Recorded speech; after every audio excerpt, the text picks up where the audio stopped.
कला सिखलाता है राजयोग। दुख दर्द रोगों से मुक्ति दिलाता है राजयोग। दुख दर्द रोगों से मुक्ति दिलाता है राजयोग। इंसान को जीने की कला सिखलाता है राजयोग।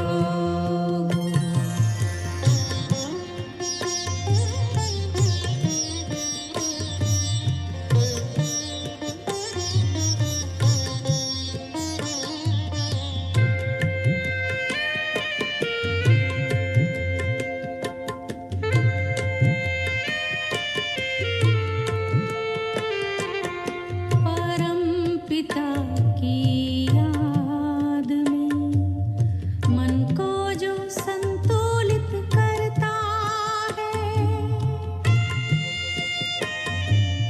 परम पिता की याद में मन को जो संतुलित करता है। उनके आगे हर समस्या खेल जैसी लगती है। उनके आगे हर समस्या खेल जैसी लगती है। हर समस्या में मुस्कुराना सिखलाता है राजयोग।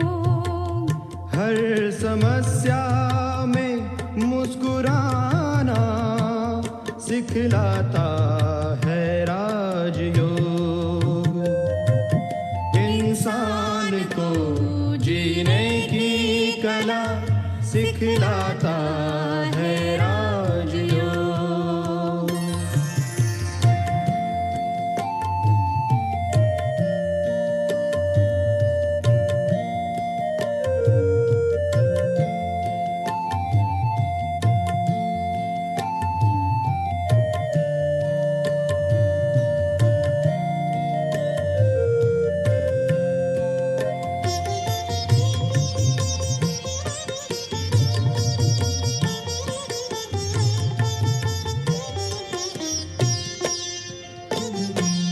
हे मानव इस जग में जो मेहमान बनकर रहता है। खुद को परम पिता की जो संतान सदा समझता है। हे मानव इस जग में जो मेहमान बनकर रहता है। खुद को परम पिता की जो संतान सदा समझता है। प्रेम एकता शांति का सबको देता सहयोग। प्रेम एकता शांति का सबको देता सहयोग। इंसान को जीने की कला सिखलाता है राजयोग।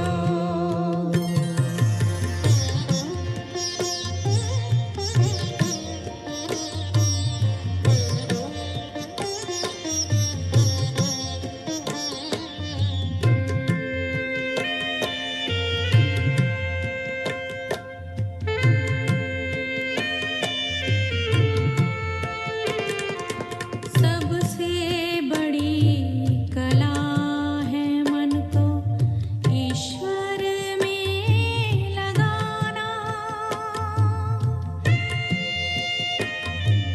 शिव पिता की याद से अपने जीवन को चमकाना।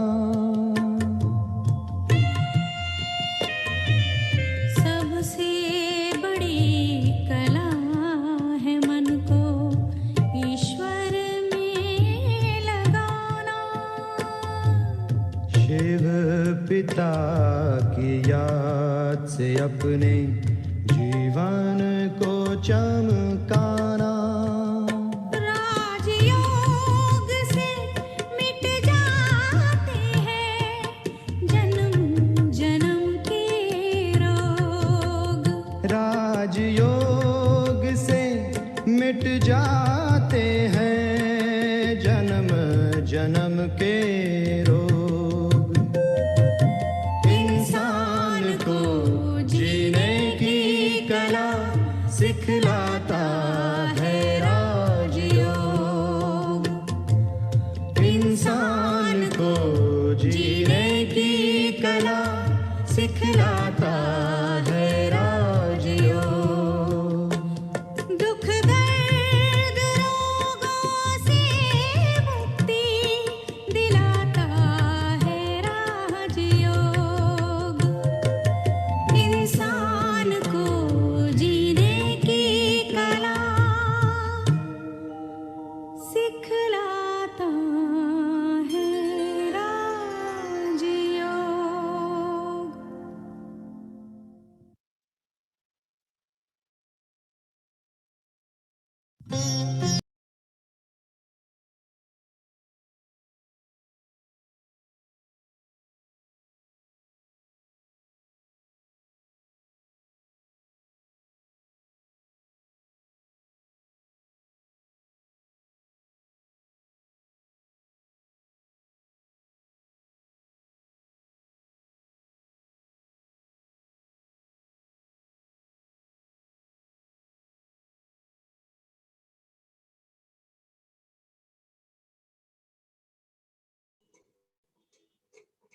ओम शांति।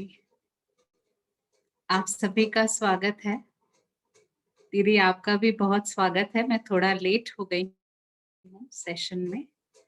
कहते हैं ना, नजर बदलेंगे तो नजारे बदलेंगे। तो मुझे उम्मीद है आप सबका ये सफर बहुत अच्छा चल रहा है। ये सेशन आप लोग बहुत एंजॉय कर रहे हैं और उससे भी ज्यादा आप अपने नजरिए में बदलाव अनुभव कर रहे हैं। तो मैं ये उम्मीद रखती हूँ, ज्यादा कुछ आज नहीं कह पाऊंगी। दीदी मैं आपका स्वागत करती हूँ और आपसे अनुरोध करूंगी कि अब आप ये सेशन आगे ले चलें। ओम शांति।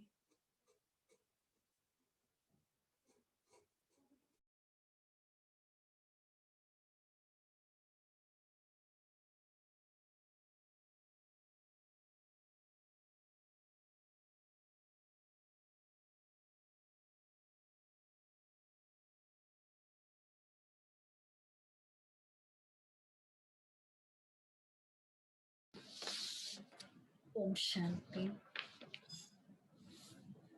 जैसे हमने कल राजयोग के विषय में कुछ बात सुनी थी, क्योंकि हम सब चाहते हैं राजयोग सीखना, लेकिन यहाँ पर हम समझेंगे कि राजयोग है क्या। जिज्ञासा तो सबकी होती है, जिसको आजकल सभी कह देते हैं कि हम मेडिटेशन सीखना चाहते हैं, ये हम सबकी इच्छा है ना? लेकिन जब बात आती है कि मेडिटेशन है क्या, तो इस मेडिटेशन को कई बार फिजिकल भी ले लिया जाता है कि शायद यहाँ पर कोई योगा सिखाया जाएगा, कोई प्राणायाम आदि सिखाया जाएगा। अब ये चीज तो हम बाहर भी सीख सकते हैं कहीं पर, जहाँ पर आपको बॉडी को कैसे फिट रखना है, कैसे आपको फिजिकल भी ठीक रहना है, क्योंकि बहुत जरूरी है आज के दौर में अपनी बॉडी को भी ठीक रखना। लेकिन बॉडी के साथ साथ अपने मन को स्वस्थ रखना, ये भी हमारी पहली जरूरत है। यदि मन स्वस्थ नहीं रहा तो बॉडी भले कितनी भी स्वस्थ हो जाए, लेकिन मन थका हुआ है, मन हारा हुआ है, मन चिंताओं से घिरा हुआ है, तो ये मन तन को भी शक्तिशाली रहने नहीं देगा। इसलिए इस मन को भी हमें स्वस्थ करना जरूरी है। तो जब हम राजयोग सीखते हैं, तो राजयोग में हम अपने मन को एक्सरसाइज कराते हैं। उससे पहले कि योग है क्या, तो योग का अर्थ है जुड़ना, कनेक्शन, ये योग का अर्थ है। लेकिन बात आती है राजयोग की। योग कई प्रकार का हो सकता है, ये नहीं कि हमने कभी योग लगाना सीखा नहीं है, लेकिन जब बात आती है राजयोग की, परमात्मा को याद करने की, तब हम सोचते हैं कि हमें कोई एक विधि सिखाई जाए, कोई क्रिया सिखाई जाए कि हम परमात्मा को याद कर सकें। लेकिन योग हम सभी को आता है लगाने। अगर हम अभी आपको बताएं ना, तो आप सब कहेंगे हाँ, योग तो लगाना आता है हमें। परमात्मा को याद करने के लिए बस विधि सीखने की जरूरत पड़ती है। अब मान लीजिए एक बच्चा है, जब बच्चा जन्म लेता है तो उस बच्चे को सिखाया नहीं जाता कि ये तुम्हारी माँ है। सिखाती है माँ? जन्म लेते उस बच्चे का कनेक्शन अपनी माँ के साथ जुड़ जाता है। वो बच्चा बड़ा होता है, बड़ा होते उसका कनेक्शन अपने दोस्तों के साथ जुड़ेगा। फिर जब वो स्कूल जाएगा तो अपनी उसकी जो कनेक्शन है, बुद्धि का कनेक्शन है, वो उसकी टीचर और पढ़ाई के साथ हो जाएगा। और बड़ा होगा, अगर उसने पढ़ाई पूरी कर ली है, ऑफिस में काम करता है या बिजनेस करता है, तो उसका कनेक्शन अपने काम के साथ हो जाएगा। शादी होगी तो पत्नी के साथ कनेक्शन जुट जाएगा। बच्चे होंगे तो बच्चों के साथ कनेक्शन जुट जाएगा। तो योग तो हम हर किसी के साथ लगा ही रहे हैं ना। क्या हमें ये योग लगाना किसी से सीखना पड़ा? किसी ने हमें सिखाया? ऑटोमेटिक हमारा यहाँ पर वो योग जुड़ गया। क्यों? क्योंकि इसके पीछे एक कारण है, यहाँ हमारा संबंध है, माँ और बच्चे का संबंध है, दोस्ती का संबंध है, टीचर का संबंध है। तो जहाँ संबंध है ना, वहां पर कनेक्शन जोड़ना मुश्किल नहीं होता। वहां पर कनेक्शन जुट गया तो उसे याद करना आसान हो जाता है। तो योग हम सब सीख रहे हैं, लेकिन जब राजयोग की बात आती तो राजयोग है क्या? राजयोग को कहते हैं ये सर्व योगों में सबसे श्रेष्ठ योग है। सभी योगों को मिला दिया जाए तो वो बन गया हमारा राजयोग। अभी जब योग की बात आती है तो कहते हैं, गीता में एक लाइन आती है, मैं तुमको ऐसा योग सिखाता हूं जिससे तुम राजाओं के भी राजा बन जाओगे। अब बात आती है कौन सा राजा बनने की? ऐसा कौन सा योग है जिससे राजा बन जाएंगे? तो वहां पर देखें कि जब कृष्ण ने अर्जुन को ज्ञान दिया तो उनको यही कहा कि तुम मुझे याद करो, अपने मन को मेरे साथ जोड़ दो। कहीं पर उनको ये नहीं कहा गया, हे अर्जुन तुम कोई आसन लगाओ, कोई क्रिया करो और फिर तुम योग में बैठो। योग अर्थात अपने मन को आसन देना, अपने मन को श्रेष्ठ विचार देना और इस मन की तार को परमात्मा के साथ जोड़ देना, ये है योग।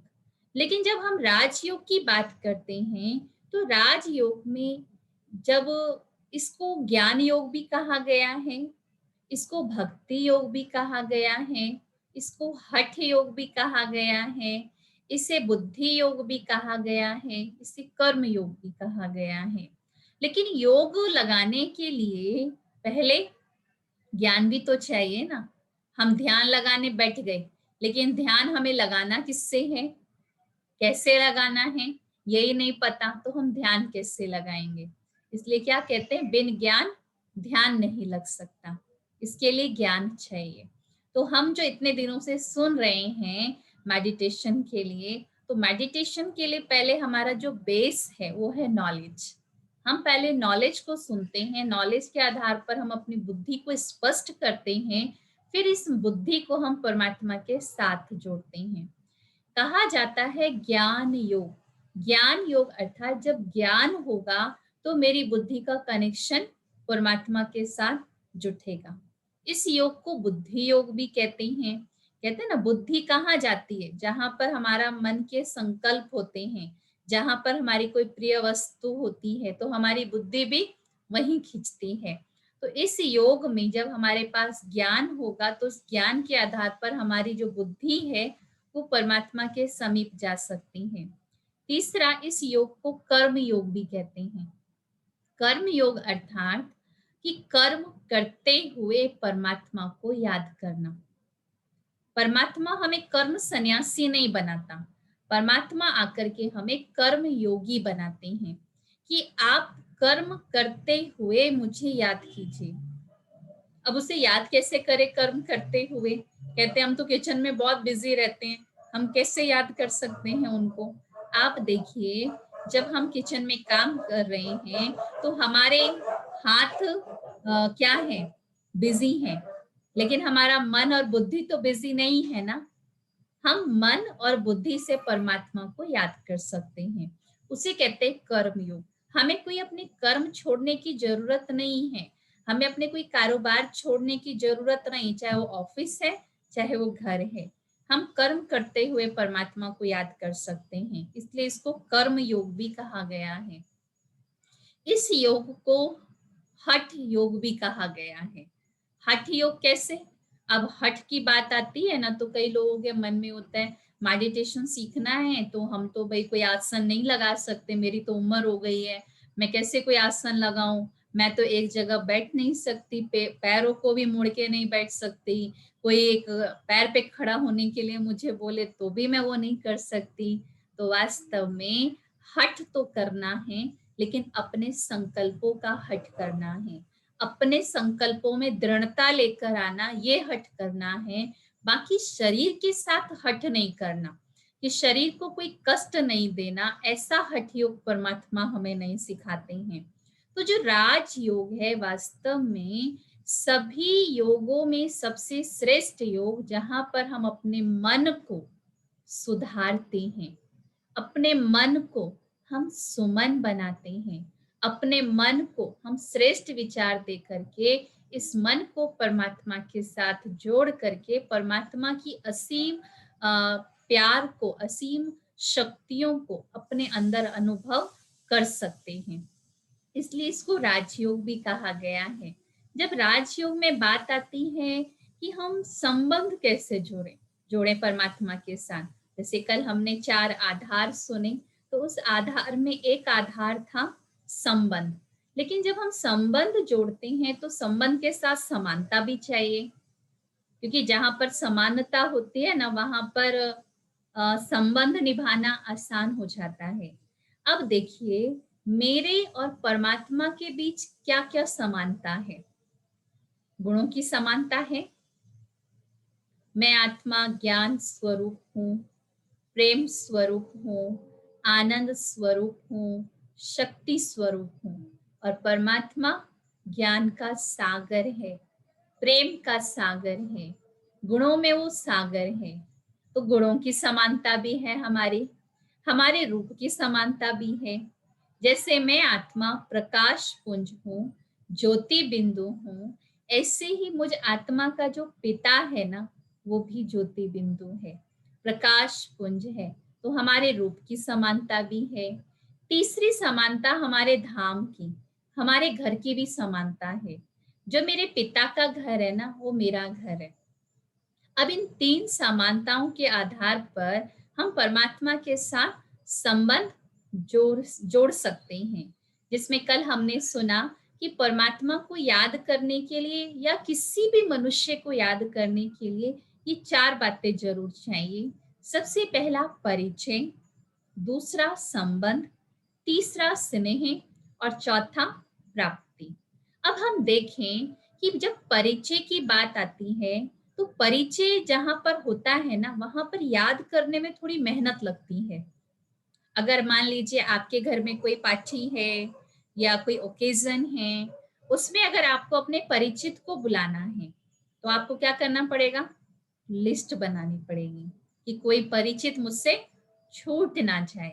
आप एक एक परिचित के नाम को याद करेंगे और उसे लिस्ट में लिखेंगे। लेकिन जहां पर संबंध होगा वहां पर आपको लिस्ट बनाने की जरूरत नहीं पड़ेगी, आपको अपने संबंध याद आ जाएंगे और आप फौरन उनको इनविटेशन भेज देंगे। तो जहां पर परिचय होता है ना सिर्फ, वहां पर मेहनत वाली याद हो जाती है। लेकिन जहां पर संबंध है तो वहां पर याद क्या करती है, सताती है। वहां पर याद उसकी सताने लगेगी। जैसे एक माँ बच्चे का संबंध को ले लीजिए। यदि एक माँ को पता है मेरा बच्चा कहीं दूर रहता है, या माँ कहीं दूर है बच्चे से और पता चल जाए बच्चा बीमार है, तो यहाँ पर जो संबंध है ना, जब माँ को पता चला बच्चा बीमार है तो उस बच्चे की याद उस माँ को सताएगी। वो बार बार फोन करके पूछेगी, बच्चे तुम ठीक हो? बच्चा कहेगा भी हाँ मैं ठीक हूँ, फिर भी माँ को क्या हो रहा है, उसकी याद सता रही है, तो उस बच्चे की याद सताएगी। तो संबंध में क्या है, याद सताती भी है। और तीसरा, जहाँ स्नेह होता है तो स्नेह में क्या होगा, याद में खो जाते हैं, याद में समा जाते हैं। मान लीजिए एक कन्या है और उस कन्या को ये पता चल जाए कि ये मेरा भविष्य में होने वाला जीवन साथी है, क्या उस कन्या को अब अपने होने वाले साथी को याद करना सिखाना पड़ेगा, या उसको ऑटोमेटिक उसकी याद आ जाएगी? आ जाएगी ना उसकी याद।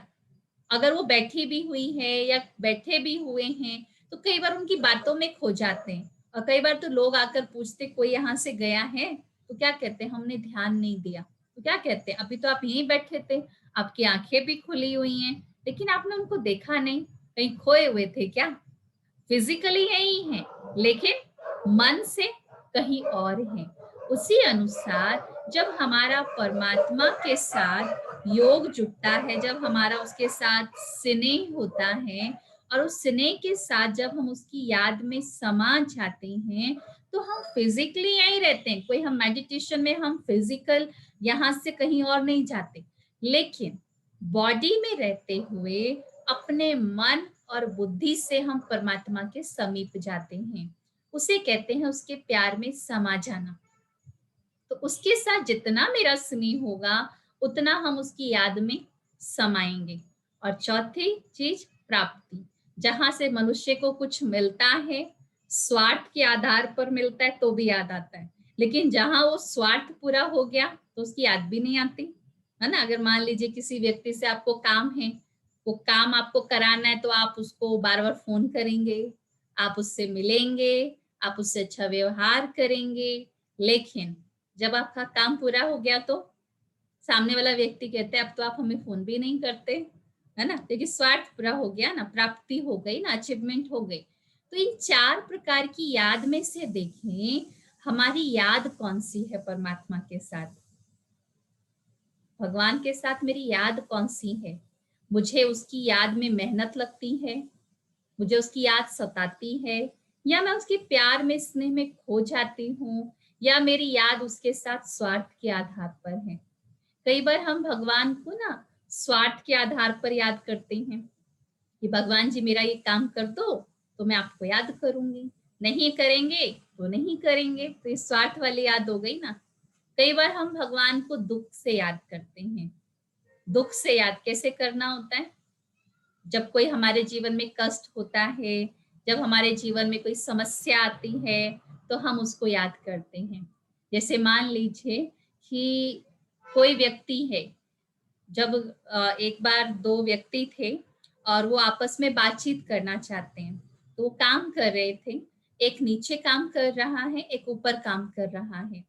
ऊपर वाला जो व्यक्ति है वो नीचे वाले से बात करना चाहता है, लेकिन वो बातचीत नहीं हो पा रही क्योंकि काम चल रहा है, बहुत शोर हो रहा है, तो ऐसे में उससे बातचीत नहीं हो रही है। तो ऊपर वाला व्यक्ति क्या करता है, नीचे वाले को, नीचे बातचीत हो जाए आपस में, उसके लिए वो नीचे पहले 10 का सिक्का फेंकता है। वो 10 का सिक्का जैसे ही गया तो उसने क्या किया, उसको उठाया और अपने पास रख लिया। फिर उसने उसके बाद 20 का नोट फेंका, फिर 50 का फेंका, 100 का फेंका। वो ऐसे पैसे नीचे आए जा रहे हैं और वो उठा के रखता जा रहा है, लेकिन वो ये ध्यान नहीं दे रहा कि ये पैसा आ कहाँ से रहा है। वो देख रहे हैं कि मैं इतनी देर से सब कुछ इसको दिए जा रहा हूँ और ये उठा उठा के रखता जा रहा है, एक बार भी ये ऊपर नहीं देख रहा है। उसने क्या किया, एक छोटा सा पत्थर लिया और उसने उसके ऊपर फेंका। जैसे उसको चोट लगी उसने ऊपर देखना शुरू कर दिया कि ये कहाँ से लगा। हमारे साथ भी यही होता है कि जब हमारे जीवन में हमें प्राप्तियां हो रही होती हैं तो हम क्या कहते हैं, ये मेरी मेहनत है, ये मेरा भाग्य है, ये मेरी किस्मत है ना। ये अपने आप को हम दे रहे होते हैं सर्टिफिकेट। लेकिन जब हमारे ऊपर एक परिस्थिति रूपी कंकड़ गिरता है ना, वो पत्थर गिरता है, तो फिर हम ऊपर देखना शुरू करते हैं, हे भगवान मेरी मदद करो। जब इतनी उपलब्धियां हुई तब क्या हमने उस परमात्मा का धन्यवाद किया? हमने उसको शुक्रिया अदा किया? हमने उसके साथ बातचीत की? नहीं की ना। लेकिन जब एक परिस्थिति आई तो हमें सबसे पहले उसकी याद आई, यानी हम उस परिस्थिति के आने का इंतजार कर रहे थे ना, तभी तो बातचीत शुरू हुई ना। तो हमें इंतजार नहीं करना, हमें दुख में उसे याद नहीं करना। हर समय हमें उपलब्धियां हो रही हैं। अगर मान लीजिए मुझे उपलब्धियां हो रही हैं और मैं अपनी हर सुख में परमात्मा को याद कर रही हूँ, तो क्या मेरे पास दुख आएगा? ये गारंटी है भगवान की, वो हमारे तक वो दुख पहुंचने ही नहीं देगा। हम अपनी सारी अप्रिशिएशन उस तक पहुंचा देते हैं। अगर कोई मुझे अप्रिशिएट कर रहा है, कोई मेरी महिमा कर रहा है, और मैं परमात्मा को कहती हूँ ये आपके कारण है, मैंने उसको दे दिया, तो कभी मेरी कोई बुराई भी करेगा ना, कोई मेरी निंदा भी करेगा, तो भगवान मेरी उसकी निंदा मेरे तक पहुंचने नहीं देगा, क्योंकि उसे पता है कि मैंने अपनी महिमा भी उस तक पहुंचा दी है। ये भगवान की गारंटी है। कई बार हम भगवान को ना शिकायतों से याद करते हैं आप लोग शिकायत भगवान को? कई बार शिकायतें भी करते होंगे भगवान को। और शिकायतें भी कैसी होती हैं भगवान को करने के लिए? भगवान जी, पड़ोसी को आपने इतना दिया, मेरे को कम क्यों दिया? फलाने को देते हुए आपने जगे हुए थे, मेरी किस्मत लिखते हुए आप सो गए थे क्या? ऐसे ऐसे शब्द कहते हैं हम भगवान को। हाँ? अब आप सोचिए, अगर हम भगवान को शिकायतों से याद करेंगे, जो चीज मेरे पास है उसके लिए शुक्रिया अदा नहीं कर रहे हैं, लेकिन जो मेरे पास नहीं है उसके लिए हम शिकायतें कर रहे हैं, तो शिकायत वाली याद कैसी होती है? उसमें प्यार होता है शिकायत में? शिकायत में तो प्यार ही नहीं होता है। तो हम अपनी उस वाली याद को भी देखें कि हमारी कहीं शिकायतें तो नहीं है। लेकिन उस शिकायतों में भी पता है क्या होता है, भगवान से जब मांगते हैं ना तो सिर्फ अपने लिए मांगते हैं, दूसरों के लिए नहीं मांगते। तो कहते एक बार भगवान से एक व्यक्ति ने कहा कि मुझे आपसे कुछ चाहिए, तो उसने कहा ठीक है मैं तुझे सब कुछ दूंगा, लेकिन एक शर्त है। और वो कंडीशन क्या है? वो कंडीशन ये है कि जितना मैं तुझे दूंगा ना उसका डबल मैं तेरे पड़ोसी को दूंगा। उसने कहा चलो मंजूर है। उसने कहा कि ठीक है, मुझे गाड़ी चाहिए तो उसके पड़ोसी को 2 मिल गई, मुझे 1 चाहिए तो उसके पड़ोसी को डबल मिल गई। तो उसने क्या क्या कहा, वो समझदार था व्यक्ति, उसने क्या कहा, ऐसा करो आप मेरी ना 1 आंख फोड़ दो। तो पड़ोसी की। तो हम देखिए भगवान से क्या मांगते हैं। हाँ, कैसी हमारी भगवान के साथ याद है, कैसा हम भगवान के साथ सौदा करते हैं। क्या मेरी ऐसी याद भगवान तक पहुंचेगी? क्या ऐसी याद से मुझे प्राप्ति होगी?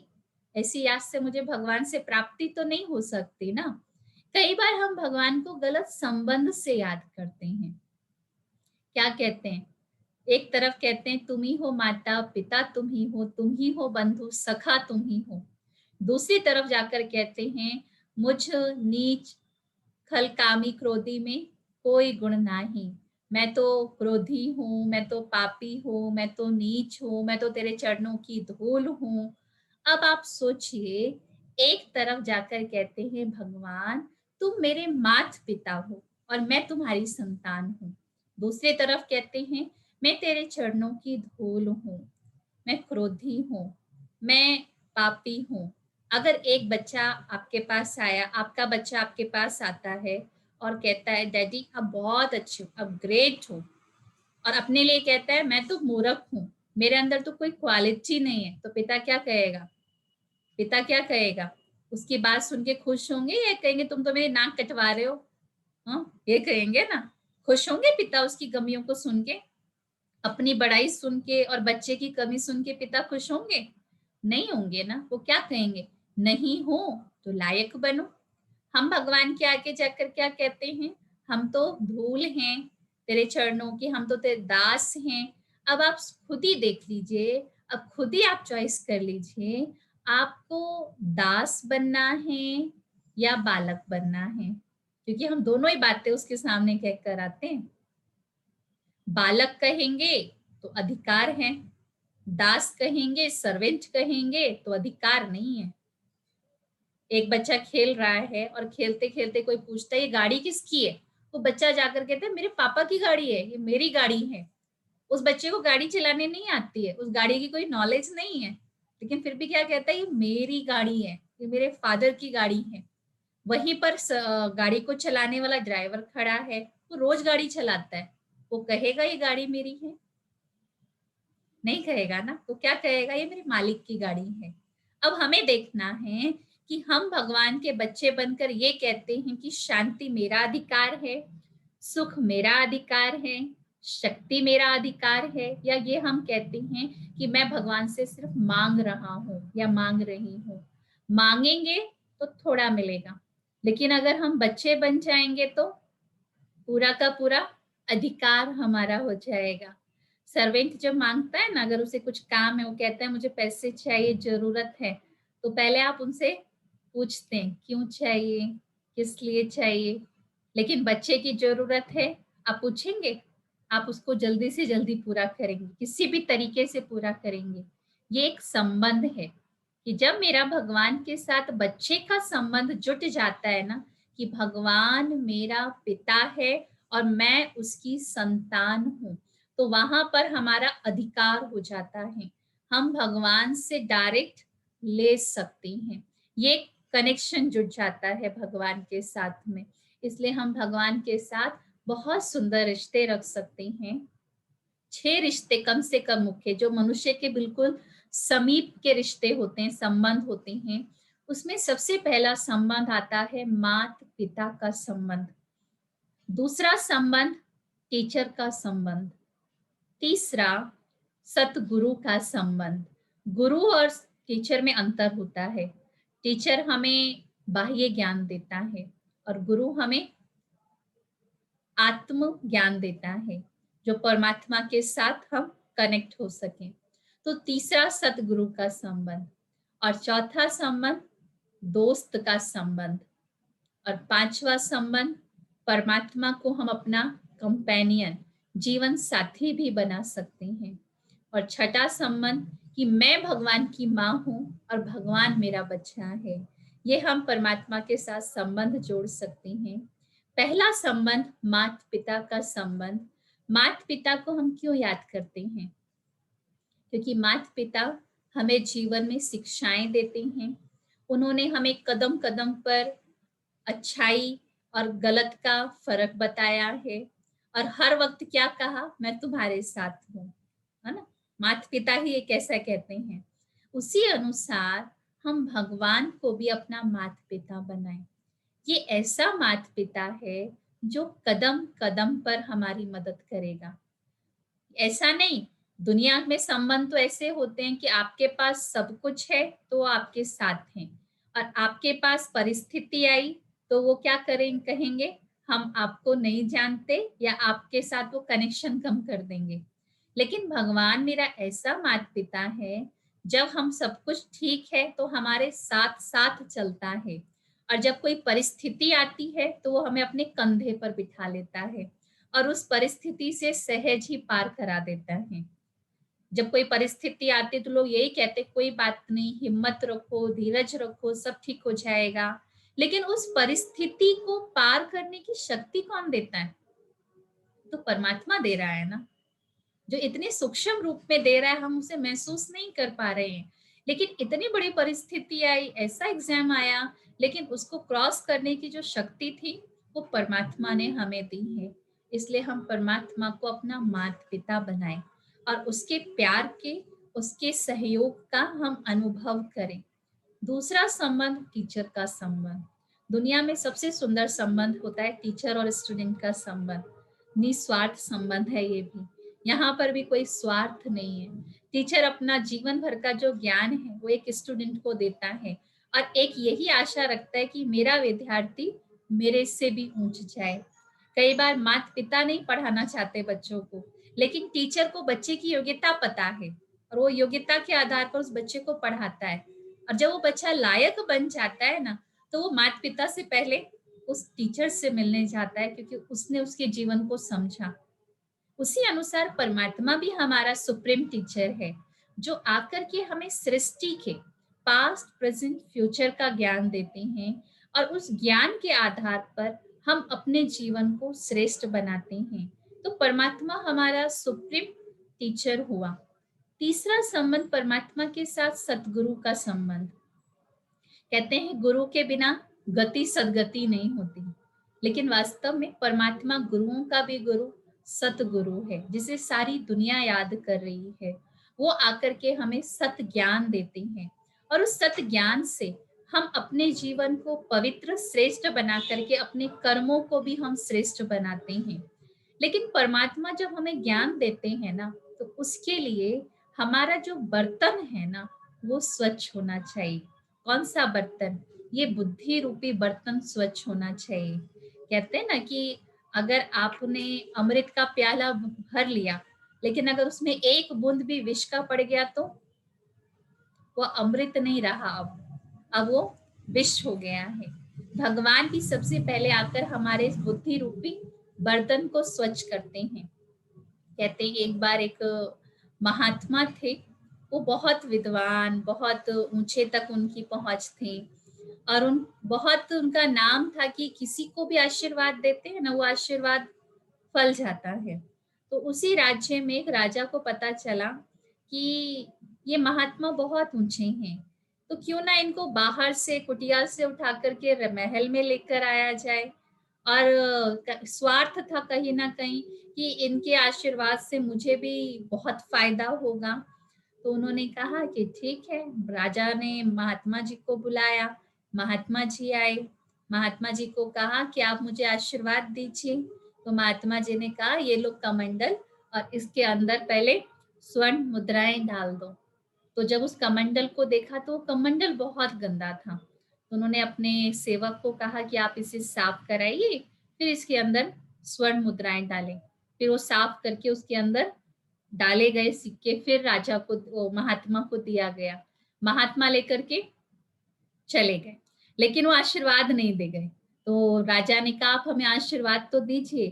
तो महात्मा ने कहा पहले अपना पात्र साफ करो, क्योंकि पात्र में क्या है? स्वार्थ, लालच, तो आशीर्वाद फलेगा नहीं। तो उसी